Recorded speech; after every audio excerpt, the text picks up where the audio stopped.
आह, आह, आह, मेरी जान, दादी कुर्बान हो जाए अपनी जिगर के टुकड़े पे। अस्सलाम वालेकुम मरियम साहिबा। वालेकुम अस्सलाम। दुआ बेटी, कैसी हो तुम? ठीक हूँ, बहुत शुक्रिया आपका। माजरत चाहती हूँ, आने से पहले फोन नहीं किया। अब्दुल्ला साहब भी मिलने आ गए थे, तो मैंने सोचा मैं भी अपनी पोती को दिखाऊं और गले लगाऊं। हाय हाय हाय हाय हाय, माशाअल्लाह, अल्लाह इसे सेहत वाली जिंदगी अता करे। मैं जरा इस पे दम कर लूं बेटा।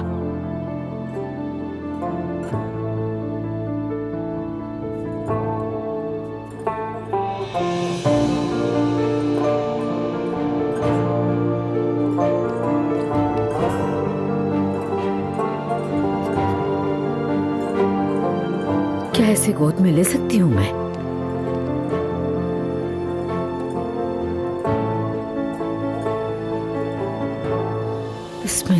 अभी अभी दूध पीकर सोई है। ठीक है। आप बैठ जाइए मरियम साहिबा।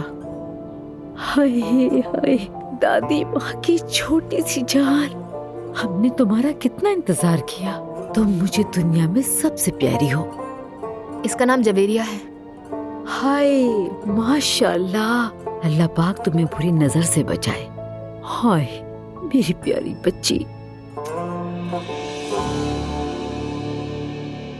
लाइए वापस कर दीजिए मुझे।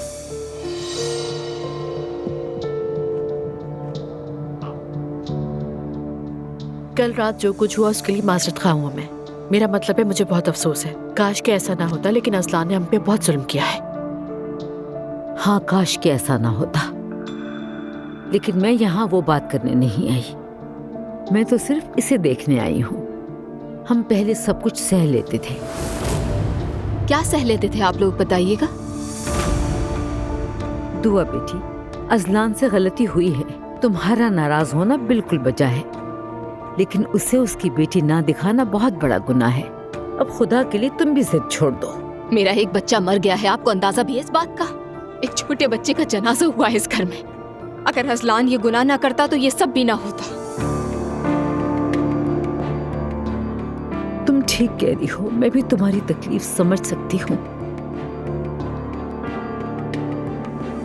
लेकिन इस तरह भी तो सोचो कि तुम्हारा बच्चा आखिरत में तुम्हारी शफाअत का बाइस होगा। जब अल्लाह ताला उसे जन्नत में जाने का कहेंगे तो वो कहेगा, मैं अपने वालिदैन के बगैर नहीं जाऊंगा। और तुम जानती हो, अल्लाह तुम्हारे और अजलान के गुनाह माफ करके जन्नत में दाखिल कर देगा। शफाअत का मतलब क्या होता है? उसका मतलब होता है किसी के जरिए हमारी गुनाहों की बख्शिश होना। जैसे हमारे प्यारे नबी अपने मानने वालों की शफाअत करेंगे ताकि वो जन्नत में दाखिल हो सके। हाँ। दुआ बेटी, तुम मुझे गलत समझ रही हो। दरअसल आप मुझे गलत समझ रही हैं, और मैं आपकी बेटी वगैरह नहीं हूँ, ठीक है? ना ही कभी थी मरियम साहिबा।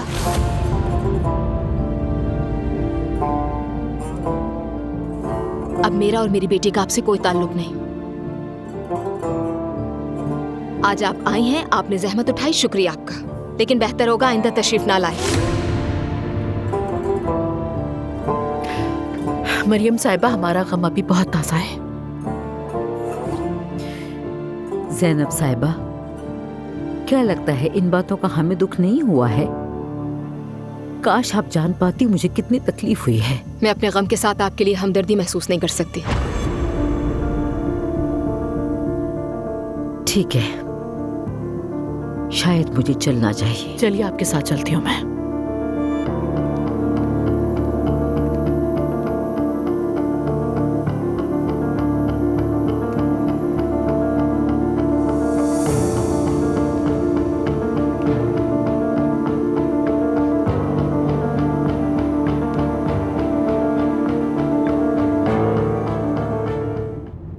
खाला, हमें देर हो रही है। जवेरिया न्यू बॉर्न है, इसीलिए हमें पहला नंबर दिया गया है, क्योंकि इसके बाद और भी बच्चे होंगे चेकअप के लिए। हाँ यार, लेकिन कोई जगह खाली नहीं है और पार्किंग वाली गाड़ियाँ लेने से मना कर रहे हैं।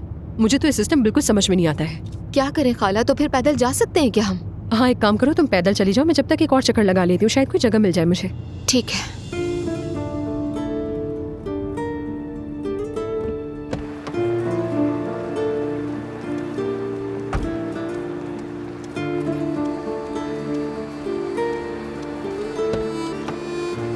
अगर तुम जल्दी फ्री हो जाओ तो मुझे मैसेज कर देना, मैं आकर ले जाऊंगी। ठीक है।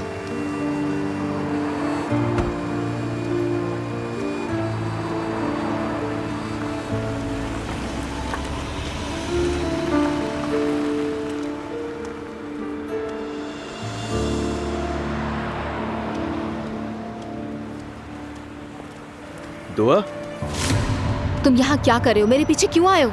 क्या मतलब मैं पीछे क्यों आया हूँ? मैं इस बच्ची का बाप हूँ। और एक सेकंड, तुम यहाँ अकेली क्यों आई हो? यहाँ तुम्हें ड्रॉप करने के लिए कोई नहीं तुमसे आएगा? क्या मतलब अजलान? तुम्हें इससे क्या? तुम यहाँ से चले जाओ। और क्या तुम हमारा पीछा कर रहे हो? अरे क्या हो गया, क्यों पीछा करूंगा मैं? और ये अपॉइंटमेंट बहुत पहले मैंने लिया था, क्या तुम भूल गई हो ये? तुम क्या मुझे पागल समझ रही हो दुआ? समझने की क्या जरूरत है? तुम पागल हो, हटो एक यहाँ से। मिनट दुआ, कोई बहस नहीं चाहता मैं। बच्ची छोटी है और तुम अकेली हो, मुझे मदद करने दो। मैं बिल्कुल भी अकेली नहीं हूँ। खाला है मेरे साथ, हमें उतार कर गई हैं ताकि गाड़ी पार्क कर सके। और ये बताओ, तुम्हें कब से मेरे लिए नए ख्यालात आने लगे? तुम्हारे और बेटी के बारे में सोचने के अलावा मेरे पास और कुछ भी नहीं है दुआ। हाँ, अजलान, खुदा के वास्ते हट जाओ मेरे रास्ते से। एक मिनट रुक जाओ, कम से कम एक दफा देख तो लूं मैं इसे। मेरी जान, मेरी बेटी, बाबा तुम्हें बहुत याद करते हैं। माशाल्लाह माशाल्लाह। अजलान, बहुत हो गया, हटो, देर हो रही है मुझे। दुआ, मैं भी साथ आऊंगा। डॉक्टर क्या कहेगा ये सुनना मेरा भी हक है। इस बच्ची का बाप मैं हूँ। तुम्हें किसी चीज का हक नहीं रहा अजलान। जब तुमने मुझे धोखा दिया तब तुमने सारे हक खो दिए थे। अब मजलूम बनने की कोशिश मत करो, क्योंकि तुम दुनिया के आखिरी शख्स होगे जिस पर मुझे तरस आएगा। तरस खाओ मुझ पर दुआ, ऐसा मत करो। ये मेरी बेटी, तुम मुझे दूर मत करो इससे। और डॉक्टर ने अगर तुमसे कुछ कहा और बाहर से कोई चीज मंगानी हो तो कैसे लाओगी तुम? मैं हूं ना। अगर तुम्हें लगता है मैं तुम्हारी मदद कबूल कर लूंगी तो बेवकूफी है ये। देखो, यहाँ बहुत सारे लोग हैं, बहस करना फजूल है। आ रही समझ तुम्हें? तुम जो चाहो कर लो, मैं तुम्हारे साथ जाऊंगा। अजलान देखो, तमाशा मत बनाओ यहाँ। मैं क्यों बनाऊंगा तमाशा? तमाशा तो तुम बना रही हो। देखो, मेरी बेटी का आज पहला चेकअप है। बाप के बगैर कैसे होगा? इंसाफ की बात करो ना। इंसाफ? मैंने जो कहना था कह दिया, अब हटो मेरे रास्ते से। सुनो, ये सब मुझे तो तुम वजन मत उठाओ। तुम ही मेरे लिए सबसे बड़ा बोझ हो अजलान, और तुम्हारी मौजूदगी। अल्लाह का शुक्र है, देखो सब ठीक है, बच्ची भी सेहतमंद है, सब अच्छा है। जब डॉक्टर बोल रहा था तो मैं बहुत ज्यादा डरी हुई थी। हाँ, आदी हो जाएंगे। माँ बाप होना आसान थोड़ी होता है।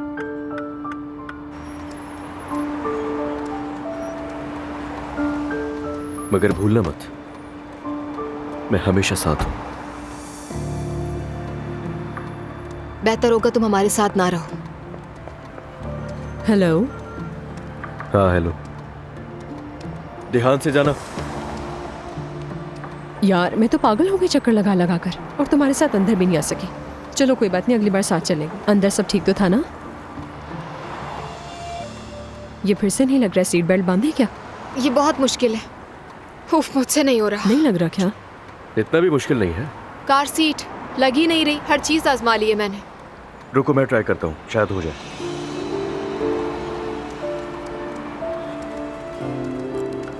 बिस्मिल्लाह।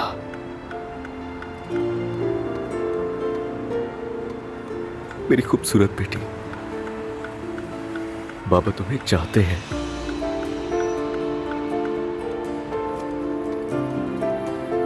मैं याद करूंगा तुम्हें, तुम भी मुझे याद करना, ठीक है?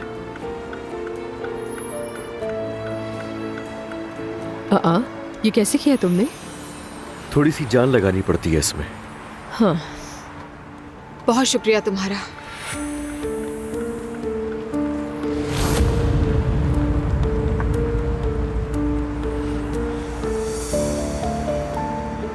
दिल नहीं मान रहा मेरा। उस एलिफ के साथ जाना जरूरी था, वो भी बच्ची को लेकर। सब खैरियत है ना? बर्बाद है। क्या हो गया अजलान? अब क्या किया तुमने? अब अंकल, आप ये मत बोलिएगा कि मेरी गलती है, सब मालूम है मुझे। नहीं कहूंगा। जो गुजर गया वो गुजर गया, उस पर मजीद बात करने का कोई फायदा नहीं। अब आगे क्या करना है वो अहम है। लेकिन अजलान, पहले तुम्हें खुद को संभालना होगा, और देखो उसके बाद तुम्हें दुआ को साबित करना होगा। उससे मिला था मैं आज, डॉक्टर के पास अपॉइंटमेंट था बच्ची का। जब मैंने उन दोनों को अकेले देखा मेरा दिल टूट गया। मेरी बीवी और मेरी बेटी ऐसे खड़े थे जैसे पनाह मांग रहे हो। अरे ऐसा मत समझो, ऐसा क्यों कह रहे हो तुम? अरे एलिफ छोड़कर चली गई थी उन्हें और कार सीट तक तो लग नहीं रही थी उनसे। मैंने लगाई अगर मैं नहीं होता तो। और दुआ ऐसे बर्ताव करिए जैसे अकेली है जबकि वो नहीं है। असलान तुम जल्दबाजी कर रहे हो। कितनी बार कहा है पुरसुकून रहो, जरा सब्र से काम लो। मुझे यकीन है कोई ना कोई रास्ता जरूर निकलेगा। ये जिंदगी बहुत छोटी है, भरोसा रखो। अब मैं कोई भी बीच का रास्ता नहीं निकालना चाहता हूं। अब चाहे कुछ भी हो जाए मैं उन दोनों को घर लाकर ही रहूंगा।